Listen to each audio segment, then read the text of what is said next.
हमारी संस्कृति, हमारे संस्कार सदा रहें हमारे साथ। सब्सक्राइब करें तिलक। युद्ध सभा में मैंने अपनी जिह्वा को लगाम देकर बड़ी भयंकर भूल की थी वत्स। और आज जब मैं बोलना चाहता हूं तो तुम सुनना नहीं चाहते। कदाचित तुम कुछ सोच रहे हो पुत्र। सोचो, हाँ सोचो पुत्र। यदि तुम इस युद्ध को समाप्त करना चाहते हो तो मुझे बताओ, मुझे बताओ। और यदि ऐसा करते हुए तुम्हारे मन में ग्लानि की भावना आए, मन में संकोच आए, तो मैं युधिष्ठिर को आदेश दूंगा। वो मेरी आज्ञा का अपमान नहीं करेगा।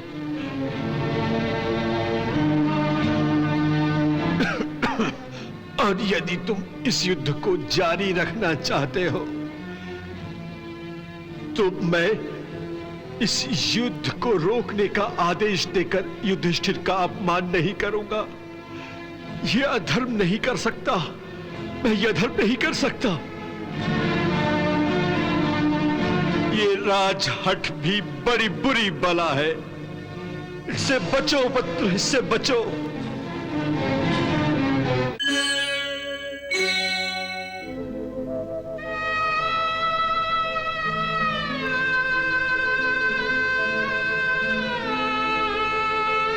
दुर्योधन, जो आज्ञा पितामह।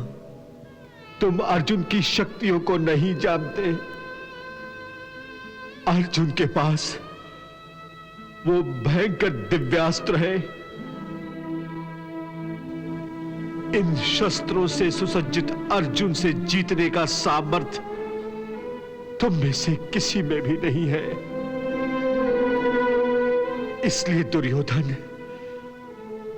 अब भी समय है। अपने शेष भाइयों के प्राणों की सुरक्षा कर लो। पांडवों से समझौता कर लो।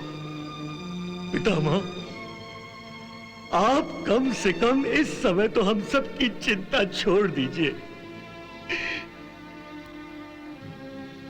आप कैसे मनुष्य हैं जो सदा ही दूसरों के बारे में ही सोचते रहते हैं। कभी अपने प्रति भी सोचिए पितामह। दुर्योधन, मैं तुम सब में ज्येष्ठ हूं। मैं तो मरते मरते भी यही चाहूंगा कि कौरव और पांडवों में समझौता ही हो। मैंने तो सदा ही यही प्रयास किया है। विदुर ने भी प्रयत्न किया, भगवान श्री कृष्ण ने भी चेष्टा की, परंतु तुमने उनमें से किसी एक की भी न सुनी। और अब यह भीषण संहार हो रहा है। और अब भी तुम ये भीषण संहार रोक सकते हो दुर्योधन, रोक सकते हो। समस्त कुरुकुल के लिए यही उचित है। तुम संधि कर लो, तुम संधि कर लो वत्स। दुर्योधन, मैं नहीं चाहता कि मेरी चिता के बाद कुरुक्षेत्र में कोई और चिता जले। पुत्र, मैं चाहता हूं कि सदा के लिए आंखें बंद करने से पहले एक दूसरे का विरोध करने वाले राजा गले मिले, पिता पुत्र से गले मिले, भांजा मामा से गले मिले, शिष्य गुरु से गले मिले, भाई भाई से गले मिले। तुम चुप हो दुर्योधन। ये मरण बड़ा ही भयानक होता है वत्स। युद्ध सभा में मैंने अपनी जिह्वा को लगाम देकर बड़ी भयंकर भूल की थी वत्स। और आज जब मैं बोलना चाहता हूं तो तुम सुनना नहीं चाहते।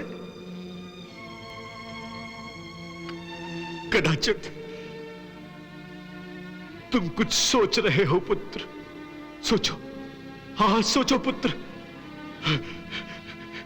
तुम्हें निर्णय लेने के लिए समय चाहिए ना?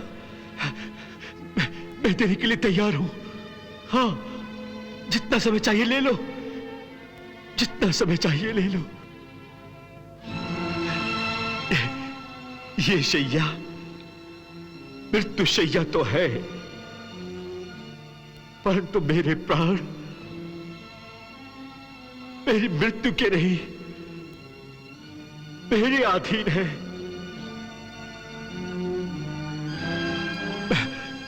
मैं प्राण नहीं त्यागूंगा पुत्र।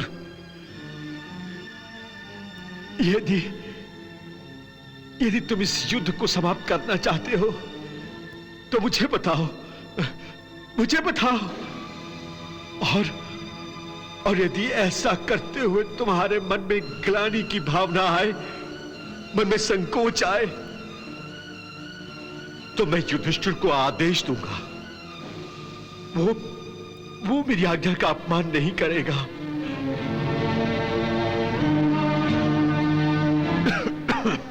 और यदि तुम इस युद्ध को जारी रखना चाहते हो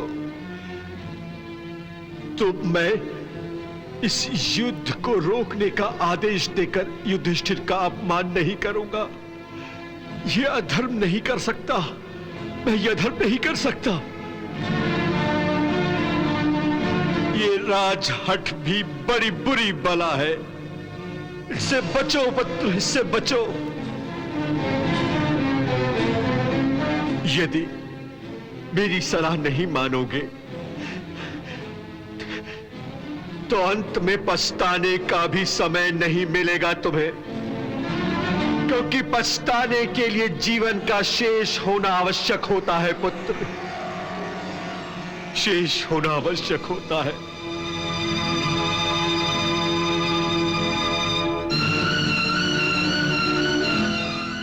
मुझे नींद आ रही है, मुझे अकेला छोड़ दो, मुझे अकेला छोड़ दो, मुझे अकेला छोड़ दो। सैनिकों, पितामह के चारों ओर गड्ढा कर दो,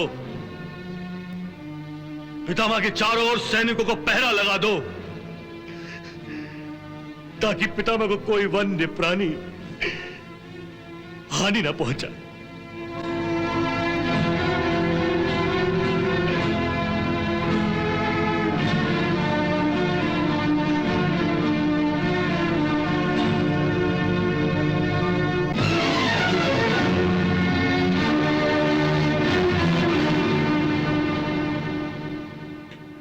महाराज, पितामह के निष्क्रिय होने के बाद ऐसा लग रहा है कि आज हस्तिनापुर अनाथ हो गया है। तुम सच कह रहे हो संजय, सच कह रहे हो। आज ये हस्तिनापुर अनाथ हो गया है। आज समस्त कौरव अनाथ हो गए हैं। आज ये धृतराष्ट्र अनाथ हो गया है।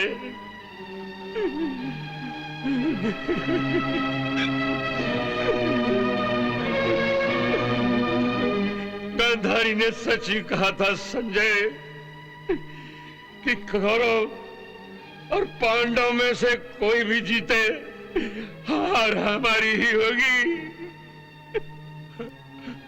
आज हम हार गए, हमारी संपूर्ण पराजय हो गई संजय, संपूर्ण पराजय। महाराज, गांधारी, महाराज,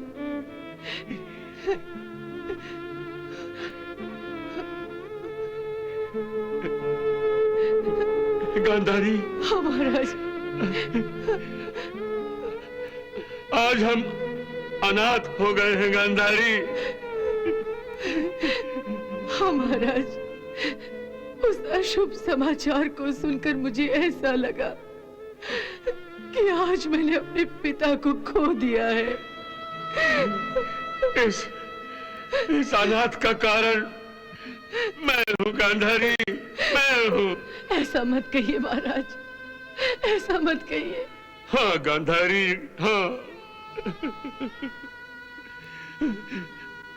मैंने अपने पुत्र धर्म का पालन नहीं किया। इसी का परिणाम है कि आज पितामह का अंत होने जा रहा है। गांधारी, मैं हत्यारा हूँ, मैं हत्यारा हूँ। मैंने पितामह की हत्या की है। नहीं महाराज, शांत हो जाइए महाराज, शांत हो जाइए। ताक्षरी जो त्याग की आदर्श मूर्त थे, उनकी छत्र छाया में रहते हुए मेरा स्वार्थी बन जाना मेरे जीवन की सबसे बड़ी विडंबना है। गांधारी, अपने पिता के सुख के लिए ताश्री भीष्म ने आजीवन ब्रह्मचर्य व्रत का कठोर पालन किया। अपने पिता के सुख के लिए हस्तिनापुर के राज सिंहासन पर उनका जो अधिकार था, उस अधिकार का त्याग किया। और मैं अधिकार न होते हुए भी उस राज सिंहासन पर कब्जा कर बैठा। कैसा पुत्र हूं मैं, कैसा पुत्र। इस धृतराष्ट्र को कुटिल राजनीति और स्वार्थ ने जन्म दिया है।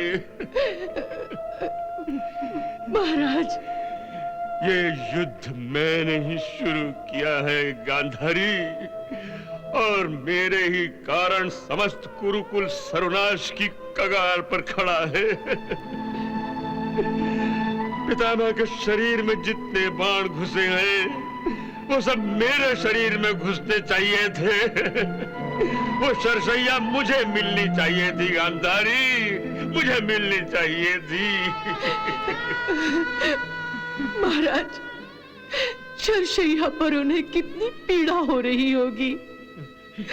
जीवन भर जिनके आगे पीछे सेवक रहे, जो सदा ही अपने पुत्रों और पौत्रों के बीच रहे, जो अकेले होकर भी कभी अकेले नहीं थे, वही पितामह भीष्म, वही गुरुकुल के श्रेष्ठ देवव्रत भीष्म आज रणभूमि में अकेले होंगे, भूखे प्यासे होंगे।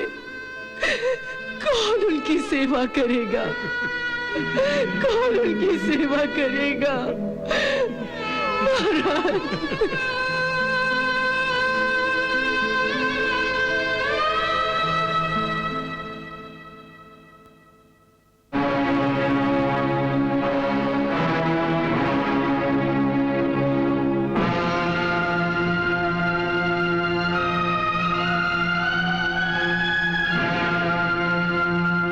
सेनापति द्रोणाचार्य की जय। सेनापति गुरु द्रोणाचार्य की जय। सेनापति गुरु द्रोणाचार्य की जय।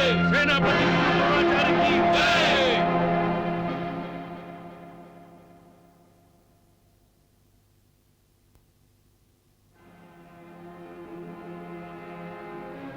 गुरुदेव, इस तलवार के साथ मैं कौरवों का मान, सम्मान और अभिमान आपके हाथों में सौंप रहा हूं। इसकी रक्षा कीजिए गुरुदेव। युवराज, विश्वास रखिए, मेरे हाथों में कौरवों का मान, सम्मान और अभिमान उस प्रकार सुरक्षित रहेगा जिस प्रकार पितामह भीष्म के हाथों में सुरक्षित था। मैं प्राण दे दूंगा, परंतु कौरवों के आन पर आंच नहीं आने दूंगा। इस प्रण के साथ मैं कौरव सेना का सेनापति पदभार संभाल रहा हूं।